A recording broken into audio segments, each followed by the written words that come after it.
by Super Bowl winning head coach Brian Billick. And he's with you now here on 105.3 The Fan, and a good afternoon to you, sir. How are you? Thank you for having me. Oh, it's so good to have you. Of course, such a storied career in coaching, and listening to him and Broadus talk about the things they have in common here off the air, building up to this interview, is quite interesting. I cannot wait for this conversation. Obviously, through college and BYU, OC with the Vikings, 94-98 team broke the NFL scoring record in the 98 season.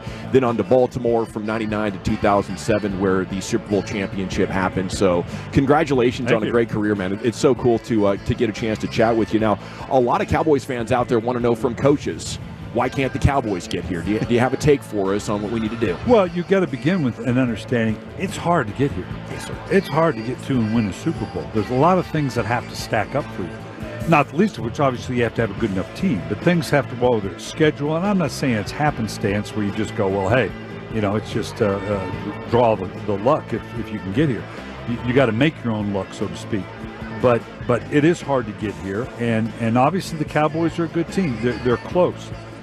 They just need to find that right combination of players that work with that unified vision and that, running the ball, throwing the ball, offense, defense, special teams. And you certainly have got, ownership that is committed to getting it done. And that's really the key, an ownership that, whether it's ownership, the GM, the coach, that have that unified vision for what it is you need to do, and then you go get the players to do it and do it. And that's not easy. Coach, Gavin was asking about the Cowboys and stuff like that, and Mike McCarthy took over the play calling, and he let a coordinator go. What time does a coach, as a head coach, and you were a great play caller yourself, when does a coach say, okay, I've got to do this myself? I mean, is that always as a head coach, do you want to be the play caller? It's an interesting dilemma, an interesting question, because you look at it, and typically you get this job as being through the coordinator job, offense or defense. And offensive guys, we're all smarter than everybody else. We're all geniuses. And you think about it, it's kind of silly. When you're an offensive coordinator, it is a 365, 24/7 job. You are totally immersed in it. I call it the 3 a.m. rule. You wake up at 3 a.m., what are you thinking about? Well, when you're a coordinator, you're waking up thinking about, well, do I run this at this depth, and how do we run that play? So you do that, you get a head job and go, oh, well, I can do that too. And really it's kind of silly because it's disrespectful of all the things you have to address as a head coach. Now you can do it, and there's I've done it. I've done it both as the play caller, and I've done it where I've had other guys go ahead and call the offense and the defense. The key is you better have somebody who's waking up. If you're waking up at 3 a.m. and wondering what the depth of the route is on 22ZN, well, who's waking up at 3 a.m. thinking about the personnel and practice structure and dealing with all the other things that you got to deal with as a head coach? And you can do that. Quite frankly, I think, and we see it all the time, there's any number of teams now where they want to take the play calling duties away. They want you to defer to, and to me, that's silly. All of a sudden, you're not a good play caller now. All of a sudden, you don't know how to call plays. And the fact of the matter is, if you're well-structured and you're an integrated offense and you involve everybody, you set up the game plan. Anybody can call the game. You really can. Now, quite frankly, it's fun, and guys do it. Mike's a great play caller. Right. He really is. Is he going to call a better game than giving it to a coordinator? Maybe, maybe not. Not if you've orchestrated it properly, because my son-in-law played in the NBA for 9 years, and getting to be around basketball, and I've heard some great coaches talk about as an NBA basketball coach, there's really only about 4 or 5 calls I'm going to make during the course of the game. Otherwise, the players, at the flow of the game, they're going to do. It's the same in the NFL. There's really only about 4 or 5 times where you might make that intuitive decision to do this. But the game plan, if you're worth your salt and you've done a good job, the game plan is laid out to where just about anybody on that offensive staff ought to be able to make the call. So I think sometimes too much is made of the play caller. The fact that the head coach is doing both, whether he's doing it or not doing it, it's just a matter of preference. And if he is doing it, then the real question would be, okay, who's doing the other things? That's a more legitimate question. You were on the cutting edge of offenses at BYU. at Stanford with Bill Walsh. When you see the young play callers today, are you thinking like, these guys could have worked with us? They had the right ideas because you guys were way ahead of the games throwing the football, especially BYU. Well, there's a lot of very competent young players or young coaches and that's what the league's looking for right now. Yeah. Particularly if you're on the offensive side of the ball, if you've had lunch with John McVay or Kyle Shanahan, you're a head coaching candidate. Yep. You're good. I'm ready to hire you because it's a GM's league now. Right.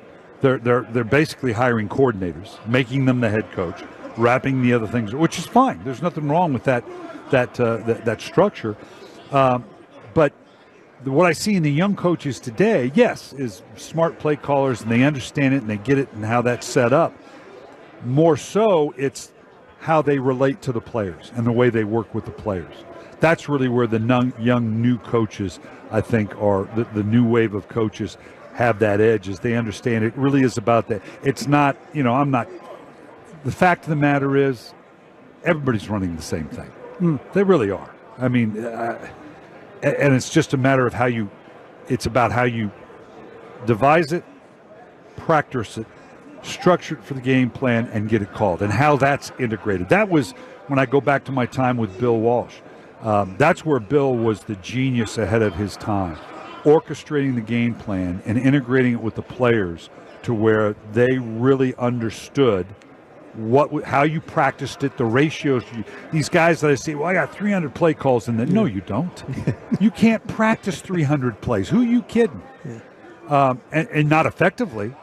So the brilliance of a Kyle Shanahan. He's very design structure. He knows exactly what he wants. The players know how it's going to be installed, how it's going to be called. So there's a great deal of confidence because they've practiced it, they know what it is, and it gets called. So, the genius play call, Bill always pushed back against. I've been in this game, man and boy, for over 50 years. Even including a Bill Walsh, I don't know that I've ever met any geniuses. I don't. Because that diminishes and Bill used to hate that title. He used to hate the idea because it intimates, we just naturally know this. It defies and devalues the idea of the countless hours you spend developing the system, teaching it. I remember Bill Walsh, the early advice he gave me as a coach. He said, for every hour you spend on design, spend 3 hours on how you're going to teach it, how you're going to integrate it into the players, because that's really where the genius comes from. So you put together, obviously, a Super Bowl winning staff in Baltimore. You mentioned Mike McCarthy. Dan Quinn's gone now to Washington. They got to hire a new defensive coordinator. What do you look for when you're trying to put together your staff, specifically the defensive coordinator position? Well, and he's done a great job. And you have guys in the pipeline. One of my John Fossil. To me, the best special. John Fossil needs to be a head coach in this league. John Fossil's is good, and he's got that. I think special teams coaches are an untapped resource because, one, they got to work with the entire team. Okay, they got to work with guys that really don't want to be doing it because no one really wants to do what you do, especially unless you're the returner. And you got to be able to communicate it. And John, I think, is one of the next great. Someone's going to tap into that at some point. But I'm sure Mike's got someone in the pipeline. He's going to bring him into a group that's been pretty good. So it's probably going to have to be a veteran guy, is my guess, I don't know, that has the credentials to come in and provide that new energy that says, okay, because they're obviously looking to make that next step.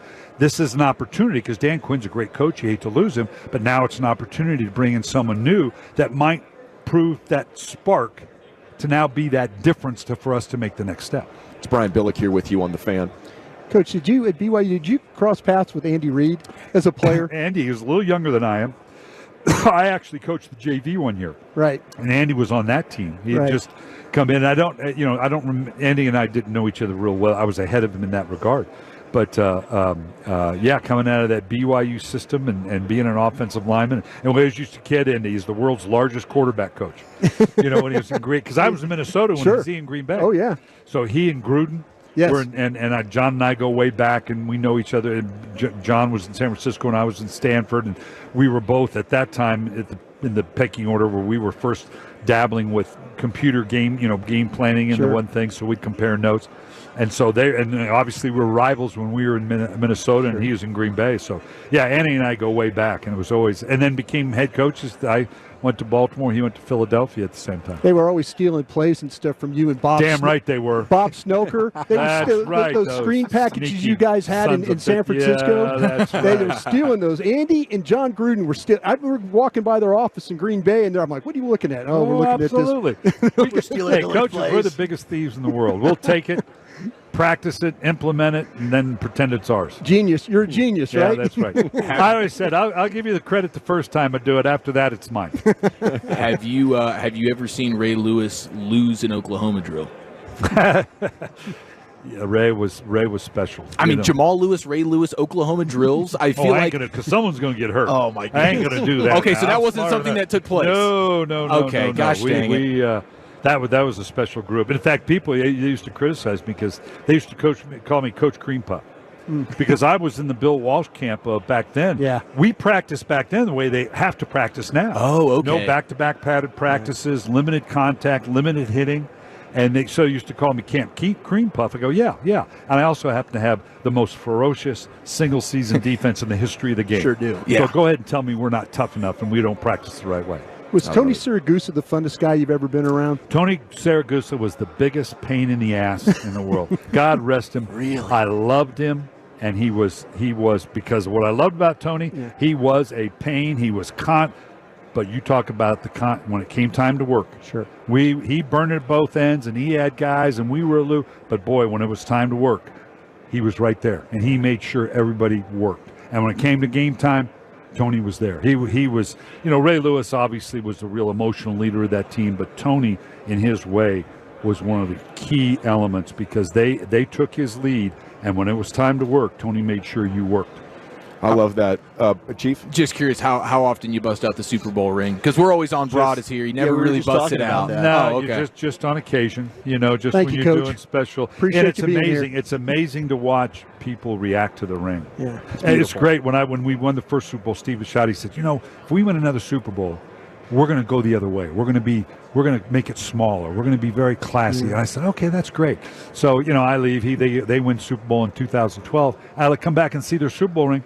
Son of a gun, 3 times the size. I go, what happened? He goes, I couldn't control myself. I just lost. You had to, you have to be bigger and gaudier and the whole 9 yards. Hey, you got to run. You did mention it's a GM's league. Are we okay with the current structure of our front office with the Cowboys? What would you make of working with that?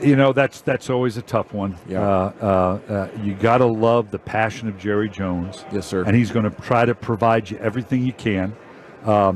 And that does sit the total of the idea that you've got to be unified. So there's, if nothing else, right or wrong, you're unified in the perspective of what this team needs. So, they got to keep having at it. We need some wisdom about signal relief here, sir. Real deal. This thing, they came to me about 6 months ago. This is the real deal. You spend hundreds of millions of dollars in the training room, getting the players back on the field, dealing with prohibitive pain. Signal relief, it's a military grade. It deals with the electrical signal in your body. You put it we say put it between the brain and the pain. If I'm on the golf course, I get off, it goes in my lower back. If I'm on the pool 3 days a week, comes on my shoulder and here. If I play racquetball, pickleball, goes up here to block to the elbow. It blocks the pain signal to your brain. That allows you to do, that's where the rehab comes from, right? Yeah. Motion is medicine. That's stiffness. You can't give into it. You got to work the muscles. You got to work the joints. Reusable up to a year. You put it where you need it. 100% money back guarantee. Go to signalrelief.com. Look at how this thing was developed. It's amazing. Put in promo code COACH. You get 20% back, and this is the real deal. Dude, I bet you are an ass kicker on that pickleball. I bet you're an ass Long kicker arms. on the pickleball. Yes. Long arms, Got the man. You got wingspan. it. Promo code COACH. We got you.